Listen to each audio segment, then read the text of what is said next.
హరిత హరీష్ గారు ఎలిమినేట్ అయ్యారు కదా, దాని గురించి మీ మాటలో చెప్పండి. హరిత హరీష్ని అందరు కలిసి తొక్కేశారు.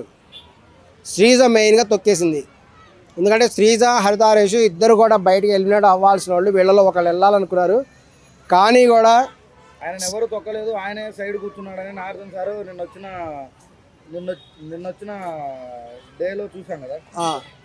కాదు, దీని వెనక చాలామంది ఉన్నారు. రీతు చౌదరి ఉంది, రాము రాథోడ్ ఉన్నాడు. వీళ్ళందరూ కలిసి అతను తొక్కేశారు. మీరు చూస్తున్నారా, చూడట్లేదా? అది అంటే బిగ్ బాస్ చూస్తున్నాము. ఇక్కడ శ్రీజ కానీ మీరు చెప్పిన హరిత హరీష్ కానీ వీళ్ళిద్దరిలో ఒకరు ఎలిమినేట్ అవ్వాలి. కానీ ఏంటంటే శ్రీజని సేవ్ చేయాలంటే ఇతను తొలగించాల్సిందే. అందుకనే కావాలని కూడా అతను ఎలిమినేట్ చేశారు. శ్రీజను సేవ్ చేయడానికి ఎలిమినేట్ చేశారు. ఆయన గేమ్స్ లో అంత స్పోర్టివ్గా ముందుకు వచ్చి ఆడతలేడు కదా. అవును, దాని గురించి కూడా అనుకోవచ్చు కదా. అవును, స్పోర్టివ్గా ఆడట్లేదు. ఏంటంటే ఇక్కడ ఎవరికి ఇంపార్టెంట్ ఉంటే శ్రీజ అనేటువంటి ఆమెకి ఇంపార్టెంట్ గేము. మీరు చెప్పిన హరిత హరీష్కి అంత ఇంపార్టెంట్గా అనిపించలేదు. అందుకల్ల అతను ఉండటం వల్ల పెద్ద ప్రయోజనం కూడా లేదు. అందుకే అతను ఎలిమినేట్ చేశారు. శ్రీజ మటుకు నెక్స్ట్ కూడా తన అందచందాలతో ఇంకా అలరిస్తుంది అని కూడా భావిస్తున్నాం. ఓకే అన్న, రీతు చౌదరి గురించి మీ అభిప్రాయం ఏంటిది? రీతు ఎన్ని వారాలు ఉండొచ్చు?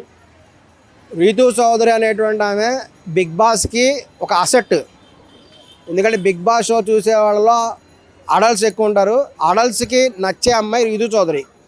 రీతు చౌదరి ఎప్పుడైతే బిగ్ బాస్కి వచ్చిందో బయట అన్ని చోట్ల కూడా ఆమె పేరు మారుమైపోతుంది.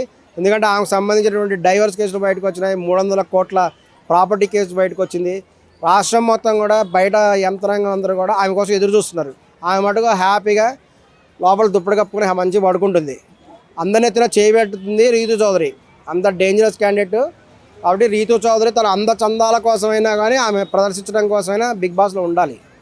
ఓకే అన్న, సంజన గారు ప్రతిసారి దొంగతనం చేస్తుంటే నాగార్జున సార్ వచ్చి ఫ్రాంక్కు కెప్టెన్కు చాలా తేడా ఉంటుంది, మీకు తేడా తెలుస్తున్నట్టు లేదని చెప్పి బోర్డు వేశారు. దాని గురించి మీ మాటలు చెప్పండి.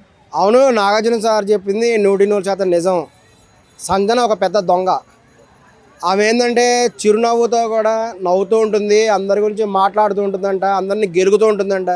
కానీ రాత్రిపూట ఒంటరిగా కూర్చొని ఏడుస్తూ ఉంటుంది అని ఇమాన్యుయల్ చెప్పాడు చాలాసార్లు. ఆమె ఎంత పెద్ద కన్నింగ్ దొంగ. ఆమె ఏం చేసిందంటే అదే కదా, ఒక మురిపిచ్చేట్టుగా ఉండాలి కానీ అందరి దగ్గర కూడా ఎగ్గులని తీసేసుకొని దొంగతనం చేసేసింది. సో అతి పెద్ద దొంగ సంజన అని చెప్పేసి నాగార్జున గారు ఆమెకి ఇచ్చారు. అంతేకాకుండా ఇమాన్యుయల్ కాసి ఆమె మెడలో పెద్ద దొంగ అని బోర్డు కూడా వేయించారు. సో సంజన గారు పెద్ద దొంగ అని కూడా అందరూ ఒప్పుకుంటాం. దీనికి ఆమెకు శిక్ష కూడా విధించారు. ఏంటంటే అక్కడ బిగ్ బాస్ షోలో ఉండే వాళ్ళందరూ కూడా సంజన్ని వాడుకోవడం అంటే ఆమె చేత పనులు చేయించుకోవచ్చు, ఏ పనైనా చేయించుకోవచ్చు. మరి సంజన్ అందరికి ఏ పని చేస్తుందో చూద్దాం. ఓనర్ నుంచి టెనెంట్ చేశారు. అంతేకాకుండా సంజన్ని అన్ని రకాలుగా వాడుకోవచ్చు అని చెప్పారు, ఉపయోగించుకోవచ్చు. మరి టెనెంట్స్ అందరూ అక్కడ ఉండే బిగ్ బాస్ షోలో ఉండే వాళ్ళందరూ సంజన్ని ఏ విధంగా ఉపయోగించుకుంటారో వాడుకుంటారో మరి చూస్తాం ఇప్పుడు త్వరలో. దొంగతనం చేయడం మీకు నచ్చట్లేదు? అవును, దొంగతనం చేయటం అంటే ఆమె అందరివి తీసేసుకుంది.